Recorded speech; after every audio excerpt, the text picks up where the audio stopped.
Saludos centinelas, aquí es el multiverso revelado, y hoy la verdad sale a la luz. ¿Conoces a ese héroe que lleva el peso del universo sobre sus hombros, y aún así nadie recuerda que existe? Así es, nadie sufre como el surfista plateado, y no es una expresión. Mientras la nueva película de los Cuatro Fantásticos aviva la emoción cósmica en el MCU, con efectos brillantes y bromas bien calibradas, hay algo que casi nadie ha notado. El personaje más trágico de Marvel sigue siendo tratado como desechable. Pero su verdadera historia es mucho más profunda y mucho más oscura. Volveré a eso. Norrin Radd no se convirtió en el heraldo de Galactus por avaricia, venganza o ambición. Se sacrificó. Un joven idealista de Zen-La que aceptó servir a una entidad devoradora de mundos solo para salvar su planeta y a la mujer que amaba. Suena heroico, ¿verdad? Pero esa elección, que debería representar la mayor nobleza del universo, se convirtió exactamente en lo opuesto. El precio fue su propia alma. El surfista plateado obtuvo la libertad del espacio, pero perdió todo lo que lo hacía ser alguien: cuerpo, voz, memoria, hogar, amor. Y aún después de liberarse de Galactus, el dolor no cesó. Porque ser libre en el cosmos no significa tener un lugar donde aterrizar. El surfista comenzó a vagar por galaxias donde todos lo temen, donde nadie lo reconoce como salvador, y donde su reputación de heraldo de la destrucción lo persigue como una maldición invisible. Incluso los héroes lo rechazan. Esto puede parecer solo otro drama intergaláctico, pero cambia tú cuando te das cuenta del patrón que Marvel misma ha creado a lo largo de las décadas. Porque en todas sus versiones multiversales, el surfista sufre. No es coincidencia, es narrativa intencional. Y lo que estas versiones revelan, desde la más poética hasta la más brutal, puede indicar una verdad incómoda. Tal vez Norrin Radd nunca fue escrito para ganar. Tal vez su papel sea perder. Pero hay un universo donde se sacrifica de manera tan absurda que llega a ser simbólica. Un universo que convierte el dolor en arte y el cadáver en metáfora. Y es ahí donde entramos en Ruins, el cómic más perturbador jamás hecho por Marvel. Un lugar donde el surfista no salva al mundo, ni a su propio cuerpo. Y sí, voy a explicar esa escena en detalle, porque lo que le hicieron ahí es simplemente cruel. Si este contenido te está conectando con las verdades del multiverso, dale like y únete a nuestra línea secreta de suscriptores. En Ruins, todo lo que conocemos del universo Marvel está distorsionado hasta el límite de lo grotesco. Es como mirar a un espejo roto, donde cada fragmento revela una versión deformada de la esperanza. Y en este reflejo trágico, el surfista plateado tiene uno de los destinos más simbólicos y dolorosos jamás escritos. No aparece en carne y hueso. Es un cadáver flotando en el espacio, una carcasa cósmica orbitando la Tierra, sin explicación inmediata. Pero el motivo de su muerte es lo que realmente destruye. Según Marvel, quien narra los horrores de este mundo, la energía emanada del cuerpo del surfista Mor. Ello impidió el camuflaje de la flota Kree. ¿El resultado? Una invasión fallida, miles de muertos. Pero lo que revela a continuación cambia por completo el tono de la escena. Norrin Radd habría arrancado su propio pecho, intentando respirar. Un ser que ya no necesitaba oxígeno, pero que enloqueció por la falta de sensaciones humanas. El paradoxo es brutal. Cuanto más libre se volvía, menos vivo se sentía. Este detalle, por más sutil que parezca, es el alma de Ruins. El surfista murió intentando recuperar lo que perdió en su trato con Galactus, la humanidad. Y el universo no lo perdonó, ni siquiera después de la muerte. Su cuerpo se convirtió en un instrumento involuntario de destrucción. Él quería respirar. Y terminó matando a otros seres por existir. Es una ironía tan pesada que solo puede ser intencional. Y aquí está la verdadera crueldad de Marvel con este personaje. En cualquier realidad, incluso en las no canónicas, nunca es perdonado. Ni siquiera cuando ya está muerto. Y no termina ahí. En el mismo cómic, Galactus aparece en un tabloide cósmico con el titular «Dios encontrado muerto en el espacio». Esta imagen es casi una caricatura del nihilismo total, como si incluso las entidades más poderosas del universo fueran desechables cuando la lógica del dolor es la que gobierna. Pero hay un detalle oculto en este paralelo visual entre Galactus y el surfista, que casi nadie notó. Si en Ruins el surfista muere en silencio, en Terra X es condenado a vivir en un grito ahogado. La premisa parece prometedora. Norrin Radd continúa como heraldo de Galactus, pero esta vez con Shalla-Bal a su lado. Están agradecidos, unidos, casi en paz. Ella lo llama el que nos volvió a reunir. Pero nada permanece hermoso en este universo. Durante un enfrentamiento contra los celestiales, Shalla-Bal es asesinada ante sus ojos. Y lo que sigue no es duelo, es prisión emocional. Norrin pasa los 3 años siguientes encerrado dentro del cuerpo llameante de la antorcha humana.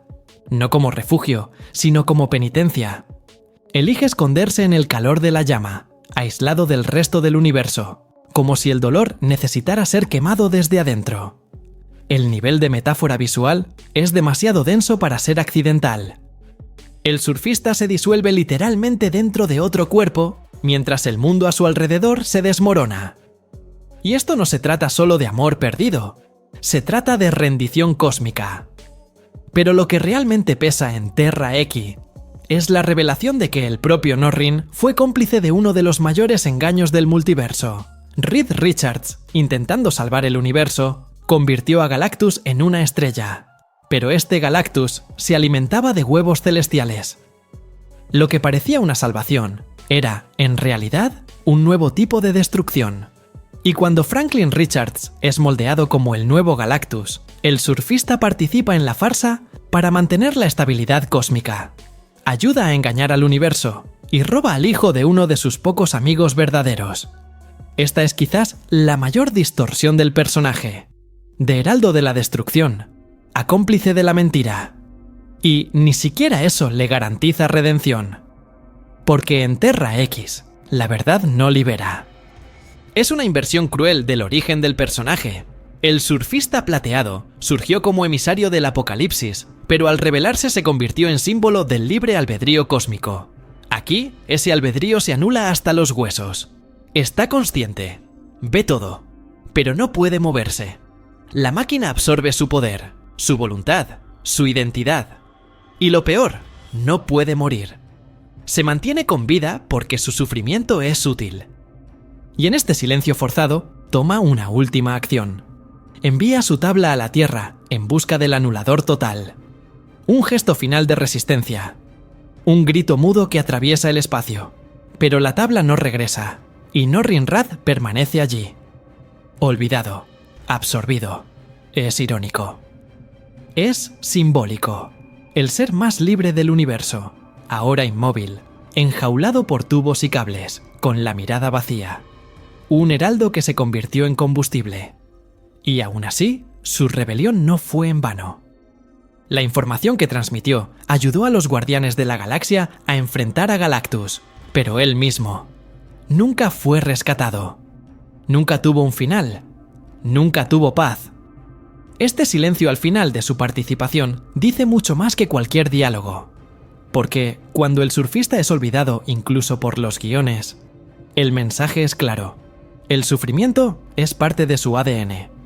Pero existe una realidad donde intenta evitar ese destino. Donde él mismo destruye el mundo y trata de corregir su error con sangre. Y es en esta versión donde el héroe deja de ser víctima y se convierte en el monstruo. En Tierra 552, la tragedia del surfista plateado adquiere contornos aún más brutales, porque aquí no es un mártir, no es un prisionero, es el responsable directo de la destrucción de su propio planeta. Norrin Radd, en esta línea de tiempo, no se convirtió en heraldo para salvar a Zen-La. Buscó a Galactus después de ser el agente de la aniquilación. Como científico militar, desarrolló tecnologías que llevaron a su civilización al colapso. Y, consumido por la culpa, intentó un milagro, rogar al devorador de mundos que restaurara lo que él mismo arruinó. Pero Galactus, en esta realidad, no consume planetas, los restaura. Es el restaurador de mundos, en una inversión cósmica que expone aún más la distorsión de Norrin. Al descubrir que Galactus no puede revivir mundos Kamo, cuando se destruyeron por sí mismos, el surfista se enfurece. Traiciona al ser que veía como su última esperanza. Ataca y mata. Gladiador, guardias imperiales. Los elimina sin dudarlo. No por justicia, sino por negación. No acepta el peso de su propio fracaso. Esta versión no busca redención. Busca venganza contra el universo por haberlo enfrentado con la verdad. Y lo más impactante, muere intentando arrancar a la fuerza lo que no puede ser dado. Es derrotado por un sabretooth hiperpoderoso y un longshot que tuvo más suerte que fuerza. Y ahí se cierra la metáfora. Porque al final, Norrin Radd es sepultado por dos cosas que no puede controlar: la brutalidad y el azar. Ni siquiera su versión más agresiva escapa a la caída. El surfista se convierte en una caricatura de lo que intentó ocultar, un hombre que causó su propio infierno, y pensó que podía ser Dios. En el universo final de Thanos, Revo 17, el surfista plateado ya no es plateado. Es el Fallen One, el caído. Un ser solitario, envuelto en tinieblas, vagando al final del tiempo.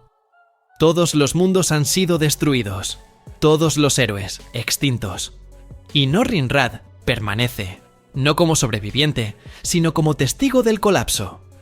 Con el cuerpo manchado de negro y el semblante endurecido por eras de soledad, empuña Mjolnir, el martillo de Thor, combinado con el poder cósmico. Es el último recurso contra el Imperio de la Muerte. Literalmente. El antagonista aquí no es solo Thanos, es una versión doble de él, el Thanos del presente. Y el Rey Thanos, tirano absoluto del fin de los tiempos. Y a pesar de todo, el surfista lucha, enfrenta, domina a un Frank Castle poseído por el espíritu de la venganza. Apacigua a un Hulk descontrolado con palabras de compasión. Él es fuerza y conciencia al mismo tiempo. Pero todo esto no es suficiente. Cuando finalmente se enfrenta a los dos Thanoses, es traicionado, apuñalado por la espalda, golpeado hasta caer. Y en un acto simbólico devastador, tiene la cabeza aplastada contra su propio martillo. No es solo una derrota física, es una ruptura completa del mito. Mjolnir, que representa dignidad y valor, se convierte en el instrumento de su ejecución. El símbolo se convierte en tumba. Y el mensaje final es claro: ni siquiera aquel que carga con el peso del universo y los ecos de la esperanza es digno de sobrevivir en este futuro. La muerte del Fallen One deja espacio para el último gesto de Thanos: ser finalmente notado por su amada, la propia muerte. Una ironía oscura, donde el último acto del héroe sirve solo para legitimar al villano. Y aquí cerramos el círculo. Si en cada universo el surfista sufre, muere, traiciona o es traicionado. ¿Será esto realmente una coincidencia? ¿O Marvel ha convertido al personaje en un espejo del fracaso inevitable, del peso de cargar el universo sobre los hombros, sabiendo que nadie te agradecerá por ello? Y si te gusta este tipo de inmersión profunda en el multiverso, ya he dejado en el canal 2 análisis completos de la nueva película de los Cuatro Fantásticos, Primeros Pasos. Una reseña sin spoilers, para aquellos que aún no la han visto. Y otra con spoilers, detallando todo lo que este reinicio acierta y dónde falla. El Conde proporciona pistas para el futuro del surfista. Ve allí después de ver este video.